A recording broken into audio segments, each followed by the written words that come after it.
श्री स्वामी समर्थ. जय जय स्वामी समर्थ. नमस्कार मैत्रिणींनो, स्वागत आहे तुम्हा सर्वांचं पुन्हा एकदा माझ्या या नवीन व्हिडिओमध्ये. तर येत्या 17 मेपासून म्हणजेच रविवारपासून अधिक मास म्हणजेच ज्याला आपण धोंड्याचा महिना म्हणतो तर तो सुरू होत आहे आणि तो 15 जूनच्या दिवशी म्हणजे 15 जून रोजी म्हणजेच सोमवारच्या दिवशी या अधिक महिन्याची समाप्तीही होणार आहे. या अधिक महिन्यात भगवान श्रीहरी विष्णूंच्या उपासनेला सेवेला विशेष असं महत्त्व आहे. ओम नमो भगवते वासुदेवाय नमः या मंत्राचा जर आपण नित्यनेमाने जप केला तर आपल्याला मानसिक शांती आणि पुण्यफळाची प्राप्ती होत असते आणि म्हणूनच संपूर्ण महिन्यामध्ये आपण या मंत्राचा जास्तीत जास्त होता होईल एवढा जप करावा, त्यांची सेवा करावी.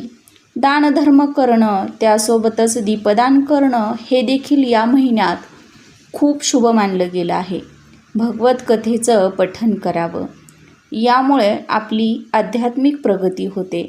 या महिन्यामध्ये पवित्र नद्यांमध्ये स्नान करणं खूप शुभ आणि लाभदायी मानलं गेलं आहे.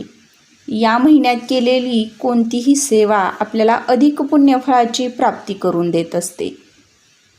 हा अधिक मास, अधिक महिना, मलमास, खरमास, त्यासोबतच पुरुषोत्तम मास, धोंड्याचा महिना किंवा धोंडा म्हणून देखील ओळखला जातो.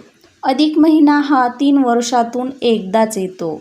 हा अत्यंत शुभ काळ मानला गेला आहे आणि म्हणूनच या शुभ काळात काही महत्त्वाची कामे, महत्त्वाच्या गोष्टी आवर्जून केल्या जात असतात, ज्या आपण फक्त 3 वर्षातून एकदाच करू शकतो. आणि त्यातीलच एक महत्त्वाची गोष्ट म्हणजे अधिक महिन्यात मुलींनी भरवायची असते, ती म्हणजे आपल्या आईची ओटी. आणि ही भरली जाणारी आईची ओटी कधी व का भरावी?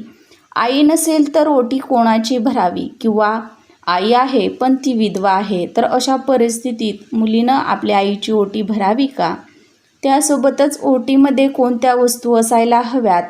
चुकूनही या 2 वस्तू ओटीमध्ये अजिबात घालू नका. या वस्तू कोणत्या आहेत याची संपूर्ण माहिती आपण आज या व्हिडिओमध्ये पाहणार आहोत. त्यामुळे तुम्ही हा व्हिडिओ कुठेही स्किप करू नका, म्हणजे योग्य ती संपूर्ण माहिती तुम्हाला मिळून जाईल. आणि चॅनलवर नवीन आला असाल, पहिल्यांदाच भेट दिली असेल तर प्लीज चॅनलला सबस्क्राईब करा, म्हणजे माझे नवनवीन व्हिडिओ तुम्हाला पाहायला मिळतील. चला तर मग अशा नवीन सुंदर व्हिडिओला सुरुवात करूया. तर अधिक महिना हा जो आहे तर तो सेवेसाठी, उपासनेसाठी भगवान श्रीहरी विष्णूंच्या किंवा दानधर्म हे सर्व कामं करण्यासाठी तर अतिशय शुभ असतोच. अधिक महिन्यात फक्त लेकीचा आणि जावयाचा मानपान केला जात नाही, तर आईची देखील या अधिक महिन्यात ओटी भरण्याला सुद्धा खूप मोठं धार्मिक आणि पौराणिक महत्त्व आहे. ज्या आईनं आपल्याला जन्म देऊन लहानाचं मोठं केलं, जिच्या अंगाखंद्यावरती आपण खेळलो, जिच्यामुळं आपण हे जग, सृष्टी पाहत आहोत, वैभव ऐश्वर्य अनुभवत आहोत, जिच्यामुळे आज आपण आहोत, त्या आईची कृतज्ञता व्यक्त करण्यासाठी या अधिक महिन्यामध्ये आईची ओटी जी आहे तर ती भरली जात असते. त्याच आईची ओटी अधिक महिन्यात कशी भरावी? आईची ओटी अधिक महिन्यात भरल्यानं सर्व समस्या, अडचणी दूर होतात, आपल्याला पुण्यफळाची प्राप्ती होत असते. आपल्या हिंदू धर्मात प्रत्येक वार, महिना आणि तिथी ही खूप महत्त्वाची आहे. आता प्रत्येक तिथी, महिना हा वेगवेगळ्या देवतेला समर्पित असतो आणि त्याचप्रमाणे हा धोंड्याचा महिना किंवा अधिक मास भगवान श्रीहरी विष्णूंना समर्पित केला जातो. तर हा दर 3 वर्षांनी येणारा हा अधिक महिना खूप पवित्र मानला गेला आहे. तर हा 3च वर्षांनी का येतो?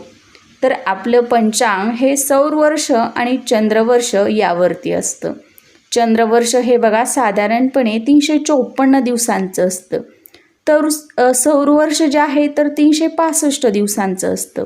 आणि या दोन्हीत जवळपास 11 दिवसांचा फरक पडतो आणि हा फरक पुढे जाऊन 3 वर्षात जवळजवळ 1 महिना एवढा होत जातो. आणि हा तर फरक भरून काढण्यासाठी मराठी महिन्यात एक अतिरिक्त महिना जोडला जातो आणि तो म्हणजे अधिक मास किंवा ज्याला आपण धोंड्याचा महिना असं म्हणतो. आणि त्याचप्रमाणे 3 वर्षांनी येणारा हा अधिक महिना यावर्षी म्हणजेच 2026मध्ये आलेला आहे. आणि यापूर्वी हा धोंड्याचा महिना 2023मध्ये आला होता.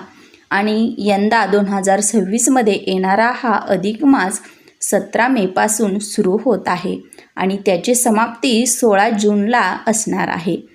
ज्येष्ठ हा मराठी महिना 2 वेळा असणार आहे. धोंडा म्हणजे दगड. पूर्वीच्या काळी या महिन्यात कोणतंही शुभकार्य केलं जात नसे, त्यामुळे हा महिना निरुपयोगी मानला जात होता. पण भगवान श्रीहरी विष्णूंनी या महिन्याला आपलं स्वतःचं नाव देऊन या महिन्याचं महत्त्व वाढवलं आणि पुढे जाऊन हा पुरुषोत्तम मास म्हणून ओळखला जाऊ लागला. हा महिना सेवा उपासना करण्यासाठी खूप महत्त्वाचा मानला जातो. हा अधिक मास भगवान श्रीहरी विष्णूंना समर्पित आहे. या महिन्यात लेक जावयाचा मानपान केला जातो. ही परंपरा आपल्याकडे फार पूर्वीपासून चालत आलेली आहे आणि ती आजही आपल्याकडे आदराने किंवा एक संस्कृती म्हणून जपली जात आहे. लेकीला आणि जावयाला लक्ष्मीनारायणाचा जोडा मानून त्यांना वाण जे आहे किंवा धोंडदान जे आहे तर ते या अधिक महिन्यामध्ये केलं जात असतं. त्याचबरोबर या अधिक महिन्यात आईची सुद्धा ओटी भरली जाते. या महिन्यात आईची ओटी भरणं हे अत्यंत शुभ आणि फलदायी मानलं गेलं आहे. या अधिक महिन्यात आईची ओटी का भरावी तर यामागे खूप धार्मिक आणि पौराणिक असं महत्त्व देखील सांगितलं जातं. आपल्या आयुष्यात आपल्या आईचं स्थान हे खूप मोठं आहे. एक म्हण आहे बघा, स्वामी तिन्ही जगाचा आई विना भिकारी. म्हणजे आपल्याकडे कितीही संपत्ती असू द्या, पण जर आपल्याकडे आईच नसेल तर ती संपूर्ण व्यर्थ आहे. पण आपण रोजच्या आयुष्यात तिच्यासाठी काही करतो का विशेष असं तर करत नाही किंवा एरवी म्हणजे केलं जात नाही. आई ज्या असते तर ती आपली पहिली गुरु मानली जात असते. अधिक महिना हा बघा कृतज्ञता प्रेम व्यक्त करण्याचा महिना मानला जात असतो. आणि म्हणूनच जर मुलीनं या अधिक महिन्यात आपल्या आईची ओटी भरून तिचा आदर सन्मान ऋण व्यक्त करायचा असतो. म्हणूनच शास्त्रात असं सांगितलं जातं की या अधिक महिन्यात आईला दिलेलं दान ओटी सन्मान हा थेट भगवंतापर्यंत पोहोचत असतो. आईला दीर्घायुष्य लाभावं, ती सदा निरोगी आणि सुखी राहावी, पुढे जाऊन पुढच्या जन्मीसुद्धा आपल्याला अशीच आई मिळावी अशी प्रार्थना करणे ही भावना देखील खूप शुद्ध आणि पवित्र आहे. आईची ओटी कोणी भरावी असा प्रश्न सर्वच मुलींना पडतो.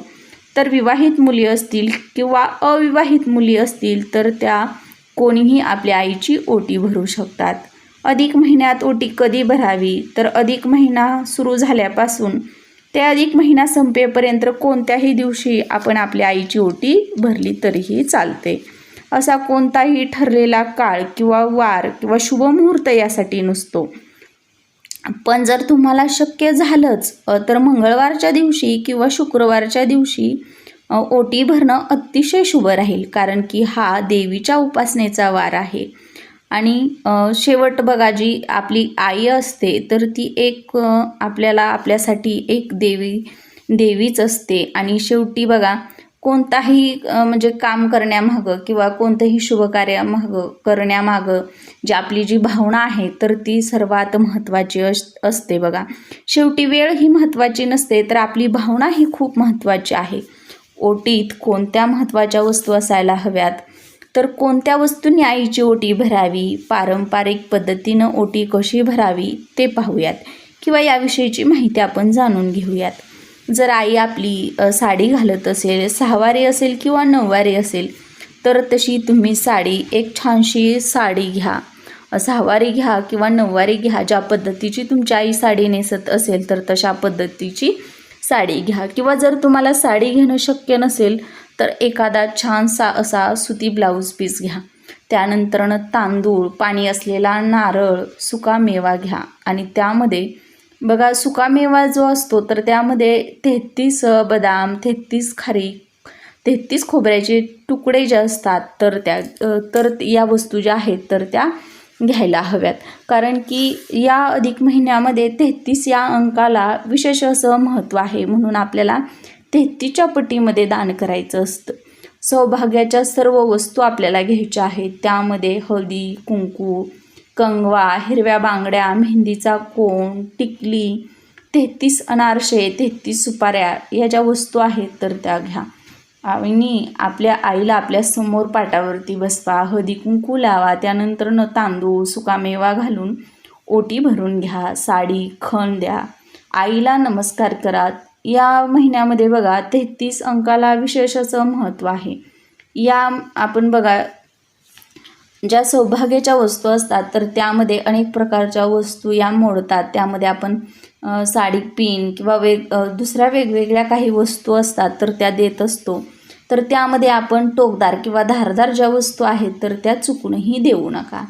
आणि आईला कोणती वस्तू आवर्जून द्यायची आहे तर आईला आपल्याला गजरा किंवा वेणी जी असते तर ती आवर्जून द्यायची आहे. किंवा आपल्या आईला हिरव्या रंगाच्या बांगड्या भरा किंवा बांगड्या भरण्यासाठी पैसे द्या. आई नसेल तर काय करावं बघा. आई नसेल तर तुम्ही तुमची चुलती किंवा मावशी या ज्या आहेत तर त्यांचीसुद्धा ओटी भरली तरी देखील चालते, कारण की त्या देखील आई समान असतात. आता बघा आई आहे पण विधवा असेल तर काय करावं. तर आपण आईला साडी चोळी तर घेऊ शकतो. हिरव्या रंगाच्या बांगड्या सोडून आपण कोणत्याही दुसऱ्या रंगाच्या बांगड्या ज्या आहेत तर त्या आईला भेट देऊ शकतो. तर किंवा आपण इतर कोणतीही वस्तू जी आहे तर ती अधिक महिन्यामध्ये आईला भेट म्हणून देऊ शकतो. फक्त आपल्याला आईची ओटी भरता येणार नाही, पण आपण साडी चोळी तर ही आईला घेऊ शकतो. आता बघा अधिक महिन्यामध्ये ज्या मुली असतात तर त्या जोडवी बदलत असतात. एरवी कोणतीही सुवासिनी स्त्री बघा आवर्जून जोडवी करण्यासाठी जात नाही. आणि अधिक महिना आला की बऱ्याच स्त्रिया आपली जुनी जोडवी मोडून त्यामध्ये भर घालून नवीन जोडवी करत असतात. तर जी जोडवी जो दागिना आहे तर तो एक सौभाग्याचा दागिना आहे. तर तो पायामध्ये घातल्यामुळे आपलं शारीरिक संतुलन जे आहे तर ते राखलं जात असतं. आणि म्हणूनच ही जी जोडवी आहे तर ती पायामध्ये घातली जात असतात. एक सौभाग्याची खूण म्हणून किंवा निशाणी म्हणून ज्या स्त्रिया आहेत सौभाग्यवती तर ती जोडवी घालत असतात.